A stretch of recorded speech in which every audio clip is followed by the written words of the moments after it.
الحمد لله رب العالمين والصلاة والسلام على رسوله الكريم أما بعد فأعوذ بالله من الشيطان الرجيم بسم الله الرحمن الرحيم نصر من الله وفتح قريب وبشر المؤمنين صدق الله العظيم.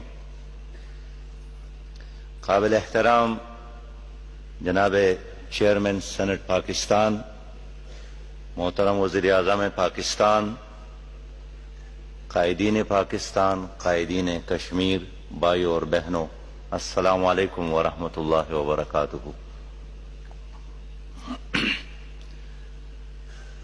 میں جناب صادق سنجرانی صاحب کا شکر گزار ہوں کہ آج اللہ تعالیٰ نے ان سے ایک بہت بڑا کام لیا کہ پاکستان اور کشمیر کی ساری منتخب قیادت کو ایک چھت تلے جمع کیا اور کشمیر پہ آج بات ہو رہی ہے. اور یقینی طور پر اس دنیا میں اگر کوئی جنت ہے تو کشمیر ہے، اور یہی کشمیر اس وقت آگ کے شعلوں میں ہے. انسان بھی جل رہے ہیں، باغات اور باغیچے بھی جل رہے ہیں، بچے بھی جل رہے ہیں، اور بستیاں برباد اور قبرستان آباد ہو رہے ہیں. تو میں ان کا شکریہ ادا کرتا ہوں کہ انہوں نے حالات کے مطابق کشمیری قیادت کو جمع کیا ہے اور پاکستان کی قیادت کو بھی. میں نے جناب وزیر اعظم آزاد کشمیر کی بات سنی اور ان کی گفتگو کا نچوڑ یہی ہے کہ اب سیاسی حمایت، اخلاقی حمایت کی بجائے اقدام کیا جائے. اور میں جب اس کانفرنس کے لیے لاہور سے آ رہا تھا، راستے میں نے اپنے ماموں کو فون کیا، عبدالرؤف اس کا نام ہے، کہ ماموں وہ جو نانا نے کشمیر جہاد میں جو بندوق استعمال کیا تھا وہ گھر پہ موجود ہے؟ انہوں نے کہا کہ بالکل وہ بندوق موجود ہے. میں سمجھتا ہوں کہ اگر ہماری حکومت کامیاب ہوتی ہے اور یو این او میں ہمارے حق میں ایک اور قرارداد بھی پاس ہو جائے تو ہم کہیں گے کہ اقوام متحدہ نے کشمیریوں کے حق میں 23واں نہیں بلکہ 24واں قرارداد پاس کی، اور 24واں قرارداد کے بعد بھی کشمیر ایسا ہی رہے گا. اس لیے کہ دنیا کی تاریخ ہے کہ جو لوگ اپنے پاؤں پر نہیں چلتے تو دوسروں کے کندھوں پر صرف مردوں کے لاشیں اور اس کو قبرستان تک پہنچاتے ہیں، زندگی کے لیے نہیں. اب ہم نے خود ہی فیصلہ کرنا ہے. آج آپ لوگ یہاں لیڈرشپ ہے، اور صحیح بات یہ ہے کہ اگر آپ لوگوں نے کوئی فیصلہ کیا تو وہی فیصلہ آنے والے نسلوں کے لیے ایک آزاد کشمیر مظفر آباد بھی اور سری نگر کی صورت میں وجود میں لا سکتا ہے. ورنہ خود مظفر آباد کے سرزمین پر بھی ہماری قیادت اعلان کرتی رہی کہ ہم 1000 سال تک لڑیں گے، لیکن نہیں لڑے، اور 72 سال بعد بھی کشمیر اسی پوزیشن پر ہے کہ اس وقت ہم رو رہے ہیں کہ 80 لاکھ ہمارے لوگ محاصرے میں ہیں. جناب گیلانی نے فرمایا کہ ایک اجتماعی قبر میں ہے. میں اس لیے آگاہ کرنا چاہتا ہوں، آپ لیڈرشپ ہے اور آپ کا عزم ہمارے ایک روشن مستقبل بن سکتا ہے. اقبال نے اسی لیڈرشپ کے بارے میں فرمایا تھا کہ تو نے پوچھی ہے امامت کی حقیقت مجھ سے، حق تجھے میری طرح صاحب اصرار کرے. ہے وہی تیرے زمانے کا امام برحق جو تجھے حاضر و موجود سے بیزار کرے. دیکھ احساس زیاں تیرا لہو گرما دے, فقر کی سان چڑھا کر تجھے تلوار کرے. موت کے آئینے میں تجھ کو دکھا کر رخ دوست زندگی تیرے لیے اور بھی دشوار کرے. فتنہ ملت بیضا ہے امامت اس کی جو مسلمان کو سلاطین کا پرستار کرے. اس لیے لیڈرشپ کا یہ کام نہیں ہے کہ وہ اپنی قوم کو ڈرائیں. لیڈرشپ کا یہی کام ہے کہ خراب حالت میں بھی اپنی قوم کو حوصلہ دے. اور تاریخ گواہ ہے کہ پاکستان کی قیادت نے کئی بار ایسے فیصلے کیے ہیں جس کے نتیجے میں کشمیر کا تنازع, مسئلہ کشمیر کو ہمیشہ کے لیے دفنانے کی کوشش کی گئی.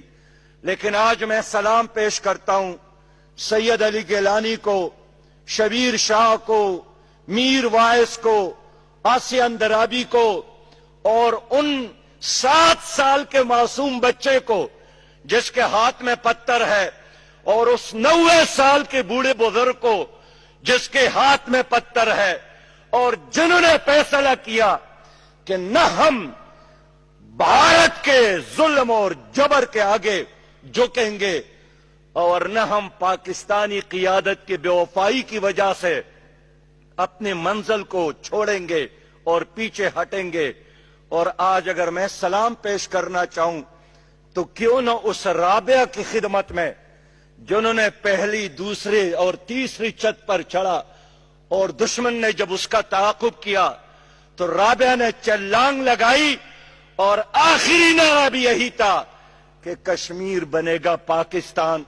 میں اس ماں کو سلام پیش کرتا ہوں جنہوں نے اپنے بچے کے آنکھوں میں سرما لگا کر انڈین آرمی کے مقابلے کے رخصت کیا اور مرتے وقت وصیت کی کہ میرا اگر وہ بیٹا شہید ہوا تو پھر میرا ایک اور بیٹا بھی موجود ہے, اور وہ بھی شہید ہوا تو میرا ایک اور بیٹا موجود ہے, اگر وہ بھی شہید ہوا تو بوڑھے شوہر کو کہا کہ میرے شوہر ہم نے مل کر جنت میں جانا ہے. تو آپ نے اپنے جوان بیٹوں کے نقش و قدم پر چل کر جام شہادت نوش کرنا ہے. آج اگر مسئلہ کشمیر گونج رہا ہے دنیا کے ہر فورم پر تو اس میں میری اس ماں کی قربانی ہے, اس بہن کی قربانی ہے, اس بزرگ کی قربانی ہے. اور سچی بات یہ ہے کہ علامہ اقبال نے بھی اور قاضی اعظم نے بھی جو فرمایا تھا کہ یہ شہ رگ ہے, یہ معاشی شہ رگ نہیں ہے, یہ نظریاتی شہ رگ ہے, یہ جغرافیائی شہ رگ ہے, یہ معاشی شہ رگ ہے, یہ سیاسی شہ رگ ہے. لیکن اس سے بھی آگے بڑھ کر آج بھی ایک خاتون نے اعتراف کیا ہے کہ 350 لڑکیاں گزشتہ 45 دنوں میں گھروں سے اغوا کی گئی ہے. میں سمجھتا ہوں آج تو ہماری غیرت کا مسئلہ ہے, ہماری ایمان کا مسئلہ ہے. وہاں ایک ابن قاسم اپنی ایک بہن کے پکار پر دیبل پہنچے, کراچی پہنچے, اور یہاں روز آپ کے جہلم کے دریا میں آپ کے ماؤں, بہنوں اور بیٹیوں کی دوپٹے, ان کے شہید جوانوں کا خون. اس لیے ہم کیسے ایک دوسرے کے ساتھ آنکھیں ملاتے ہیں اور ہم کیسے جنت کی طرف جانے کے بارے میں سوچ رہے ہیں. میری ماں, میری بہن, میری بیٹی, میرا شہید خوار بیٹا آج 45 دنوں سے بخدا روز ہم اطلاعات لیتے ہیں گیلانی صاحب اور ان کے دوستوں سے. ماں کے سینے میں جب دودھ خشک ہو جائے, ختم ہو جائے, اور ایک انڈین آرمی نے بسکٹ کا ڈبہ اس ماں کے ہاتھ میں تمانے کی کوشش کی, اس نے یہی پیغام دیا کہ مجھے عزت کی موت قبول ہے لیکن انڈیا کے ساتھ غلامی کی زندگی مجھے قبول نہیں ہے. میں ان ماؤں, بہنوں اور بیٹیوں کے سامنے آج شرمندہ کھڑا ہوں کہ اس پر ایک قیامت برپا ہے. اور ہم ایک ایئر کنڈیشن ہال میں صرف آنسو بہا رہے ہیں. اس لیے میں اسی پر اکتفا کروں گا کہ ہمارے ساتھ اب ٹائم کم ہے. شاید حالات ہمیں اور وقت نہ دے. ہمیں ایک فیصلہ کرنا چاہیے. میں مانتا ہوں جناب وزیر خارجہ نے، جناب وزیر اعظم صاحب نے دنیا کے ہر فورم پر بات کی، لیکن یہ دنیا بڑی ظالم ہے. یہ کمزور کا ساتھ نہیں دیتی، یہ کمزور کی آواز نہیں سنتی، یہ کمزور کے اوپر ہونے والے ظلم کو نہیں دیکھتی. ہم نے بڑھنا ہے، اللہ پر اعتماد کر کے خود ہی بڑھنا ہے. میں آپ کو یقین دلاتا ہوں، کل بھی باجوڑ سے، موہمن سے، خیبر ایجنسی سے، درادم خیل سے، وزیرستان سے، کرم ایجنسی سے ہزاروں قبائل مظفر آباد پہنچے تھے اور یہی ڈیمانڈ کر رہے تھے کہ آپ کم از کم ہمیں اجازت دے دے. ان 8 لاکھ انڈین آرمی کا مقابلہ ہم ہی کر سکتے ہیں. وہ لوگ آپ کے پشت پر کھڑے ہیں. میرے بھائیوں اور دوستوں، اس لیے میں آپ سے مشورہ کرنا چاہتا ہوں. ہمارا بھی ایک درینہ تعلق ہے، اس لیے کہ اس ضلع سے تعلق رکھتا ہوں جس کے 2300 شہداء اس وقت موجود ہے. اور جناب فاروق صاحب جانتے ہیں جو آزاد کشمیر ہے، اس میں جگہ جگہ ان لوگوں کے قبر بھی موجود ہے. مجھ پر اور آپ کا فرض ہے کہ انہی راستوں پر چل کر آزادی کی اس شمع کو روشن کرے. کچھ بزدل لوگ یہاں بھی موجود ہیں جو ہمیں ڈراتے ہیں، انڈین فورسز ہے. کچھ لوگ ایسے موجود ہیں جو اپنے کمزور معیشت کی بات کرتے ہیں کہ اقتصادیات کو مضبوط کر لو، معیشت کو مضبوط کر لو. بے شک مضبوط کر لو، لیکن اقبال نے صحیح فرمایا ہے کہ کافر ہے تو شمشیر پہ کرتا ہے بھروسہ، مومن ہے تو بے تیغ بھی لڑتا ہے سپاہی. یہ بات اگر سمجھ میں نہیں آتی تو مقبوضہ کشمیر کے لوگ 72 سال ان سے کڑے ہیں. یہ اگر آپ کے سمجھ میں نہیں آتی تو آپ کے پڑوس میں افغانیوں نے 3 سپر طاقت کو شکست سے دوچار کیا. انگریزوں کو بھی شکست دی، روس کو بھی شکست دی، اور دنیا کے بہترین 46 ممالک کی فوج نیٹو کو بھی شکست سے دوچار کیا.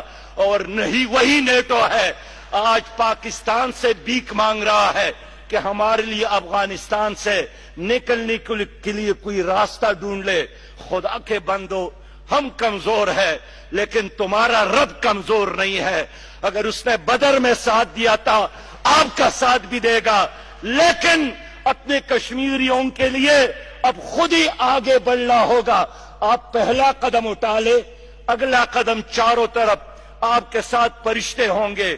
اللہ کا وعدہ ہے کہ وَأَنْتُمُ الْأَعْلَوْنَ إِن كُنتُم مُؤْمِنِينَ.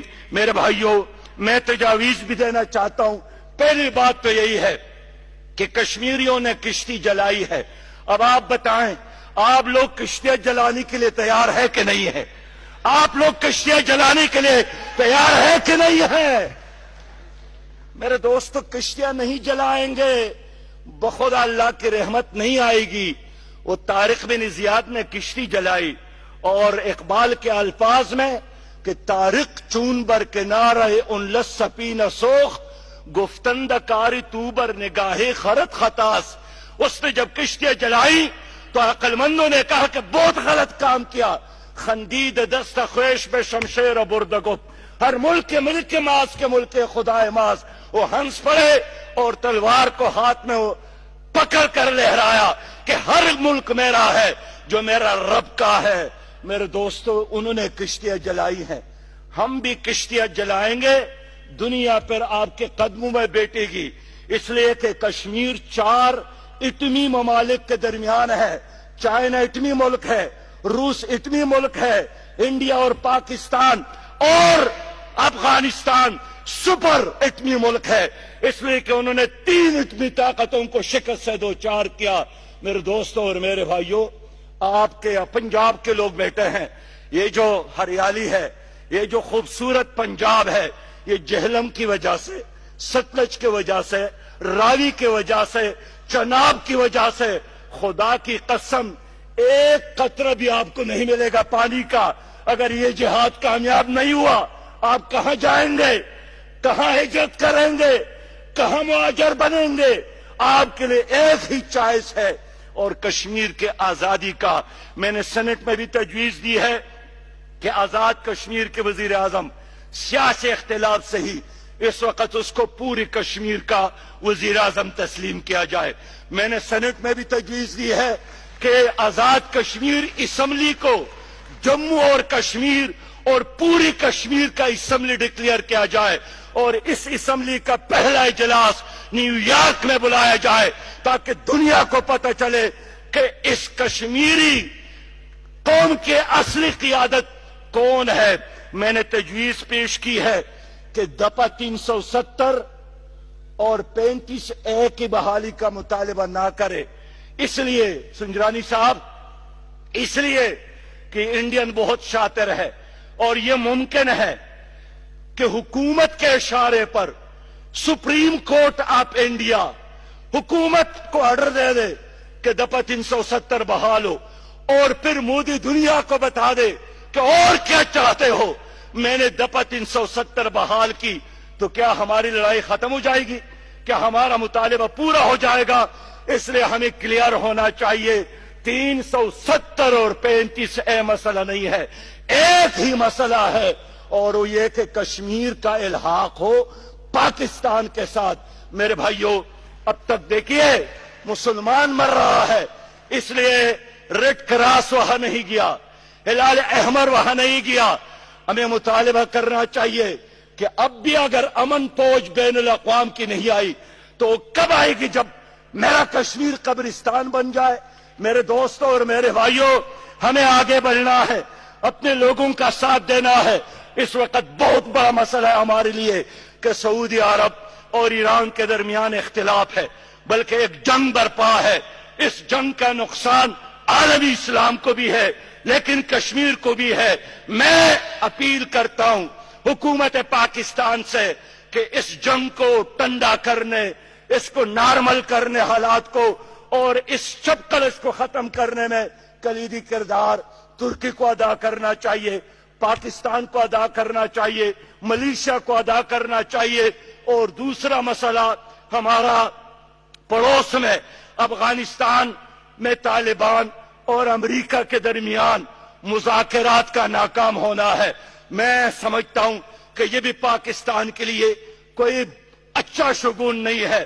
ہمیں کوشش کرنا چاہیے کہ یہ مذاکرات دوبارہ بحال ہو تا امریکہ اس ریجن سے نکل جائے اور ایک افغانستان، آزاد افغانستان وجود میں آئے. اس لیے کہ ایک آزاد اور پرامن افغانستان ہماری ضرورت ہے. میرے بھائیوں، جناب وزیر اعظم صاحب نے مظفر آباد میں جلسہ کیا اور میری خواہش تھی یہاں فردوس صاحبہ تشریف فرمائیں. میں نے مشورہ بھی دیا کہ جناب وزیر اعظم صاحب، یہی وہ موقع ہے کہ مظفر آباد کی سرزمین پر آپ پاکستان کی ساری قیادت کو جمع کریں. اختلافات ہم اسلام آباد میں چھوڑیں گے اور اتحاد، یکجہتی اور کشمیریوں کے ساتھ کھڑے ہونے کا پیغام ہم مظفر آباد میں لے جائیں گے. میں نے تجویز پیش کی کہ وقت ہے آپ مسلم لیگ کی قیادت کو، آپ پیپل پارٹی کی قیادت کو، آپ جماعت اسلامی کی قیادت کو، آپ JUI کی قیادت کو، آپ ANP کی قیادت کو، آپ MKM کے تمام سیاسی جماعتوں کے لیڈرز کو مظفر آباد میں بلا لے. بے شک تقریر نہ ہو، ہم اگر وہاں کھڑے ہو کر ہاتھوں میں ہاتھ ڈال کر دشمن کو یہ پیغام دے دے کہ تمہارے مقابلے کے لیے ہم ایک ہے، یہ اس کے لیے موت کا پیغام تھا. لیکن افسوس ہے میری امیر جماعت اسلامی سراج الحق سینٹ کے زیر تمام کشمیر سے متعلق قومی پارلیمنٹرین کانفرنس سے خطاب کر رہے ہیں. ان کا کہنا تھا کہ سیاسی اخلاقی حمایت کے بجائے ہمیں اب اپنے اقدامات کرنے کی ضرورت ہے. دنیا میں اگر کہیں جنت ہے تو وہ کشمیر ہے اور اسی جنت میں 80 لاکھ کشمیری بھارتی محاصرے میں ہیں. انہوں نے حریت قیادت کو سلام پیش کیا جنہوں نے بھارت کے ظلم و بربریت کے آگے ہتھیار نہیں ڈالے. انہوں نے کہا کہ کشمیر پاکستان کی شہرک ہے، کشمیر پاکستان ضرور بنے گا. ناظرین ہم آپ کو یہاں پہ آگاہ کر رہے ہیں چونکہ یہ خاص طور پہ اس کا اہتمام کیا گیا تھا کشمیر سے متعلق قومی پارلیمنٹری کانفرنس سینٹ کے زیر اہتمام، اور کانفرنس کا مقصد مقبوضہ کشمیر میں جو بھارتی مظالم ہیں اس وقت ان کو اجاگر کرنا ہے۔ پاکستان آج بھی کشمیریوں کے تحفظ، فلاح اور حقوق کے ساتھ کھڑا ہے، اور ہر طرف سے ہر فورم پر یہ آواز جا رہی ہے کہ پاکستان کے تمام لوگ متحد ہیں، پاکستان کے عوام متحد ہیں، پاکستان کی فوج متحد ہے، آزاد کشمیر کے لوگوں کے ساتھ ہم کھڑے ہیں، اور یقیناً یہ باور کرا چکے ہیں کہ کشمیر پاکستان کا اٹوٹ انگ ہے، اس کو کوئی بھی الگ نہیں کر سکتا۔ 50 سال کے بعد سلامتی کونسل کے فورم پر مسئلہ کشمیر اجاگر ہوا۔ وزیراعظم عمران خان کی کاوشوں کا نتیجہ ہے، ہماری خارجہ پالیسی کا یہ ثمر ہے کہ آج جو مقبوضہ کشمیر ہے وہ سلامتی کونسل کے اجلاس میں اس کا ذکر ہوا، اس کے اوپر بات چیت ہوئی، اور یقیناً ہر طرف سے سکی اٹھانا پڑی بھارت کو جو یہ کہتا تھا کہ مقبوضہ کشمیر اس کا اندرونی معاملہ ہے، اور اس موقف کی تردید ہو گئی، نفی ہو گئی کہ بھارت کا جو مضموم ارادہ ہے کہ مقبوضہ کشمیر اس کا اندرونی معاملہ ہے، ایسا کچھ بھی نہیں ہے، یہ ایک متنازع علاقہ ہے۔ اور یقیناً اگر ہم دیکھیں